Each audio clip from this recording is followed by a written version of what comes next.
ಮಂಗಳೂರಿನ ಕುಂಟಿಕಾನದಲ್ಲಿರುವ ವಾಣಿಜ್ಯ ಮಳಿಗೆಯೊಂದರ ಲಿಫ್ಟ್ನಲ್ಲಿ ಸಿಲುಕಿ ಯುವಕನೋರ್ವ ಮೃತಪಟ್ಟ ದಾರುಣ ಘಟನೆ ಶನಿವಾರ ನಡೆದಿದೆ.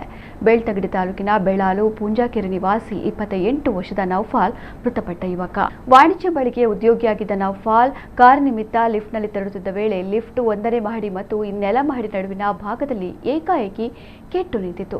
ಈ ಸಂದರ್ಭ ನೌಫಾಲ್ ಅವರು ಲಿಫ್ಟ್ನಲ್ಲಿ ಬಾಕಿಯಾಗಿರುವ ಬಗ್ಗೆ ಮಾಹಿತಿ ಪಡೆದ ಸಹೋದ್ಯೋಗಿಗಳು ರಕ್ಷಣೆಗೆ ಧಾವಿಸಿದ್ದಾರೆ. 1ನೇ ಮಹಡಿಯಲ್ಲಿ ಲಿಫ್ಟ್ನ ಅರ್ಧ ಭಾಗ ಇದ್ದ ಕಾರಣ ಲಿಫ್ಟ್ ಬಾಗಿಲು ಬಲವಂತದಿಂದ ತೆರೆದು ನೌಫಾಲ್ ರಕ್ಷಣೆಗೆ ಮುಂದಾಗಿದ್ದಾರೆ.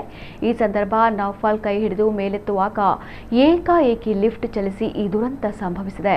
ಗಂಭೀರ ಗಾಯಗೊಂಡ ನೌಫಾಲ್ ಸ್ಥಳದಲ್ಲೇ ಮೃತಪಟ್ಟಿದ್ದಾರೆ. ಘಟನೆಯ ದೃಶ್ಯ ಸಿಸಿಟಿವಿ ಕ್ಯಾಮೆರಾದಲ್ಲಿ ಸೆರೆಯಾಗಿದೆ. ಊರ್ವ ಪೊಲೀಸ್ ಠಾಣೆಯಲ್ಲಿ ಪ್ರಕರಣ ದಾಖಲಾಗಿದ್ದು ತನಿಖೆ ಮುಂದುವರೆದಿದೆ.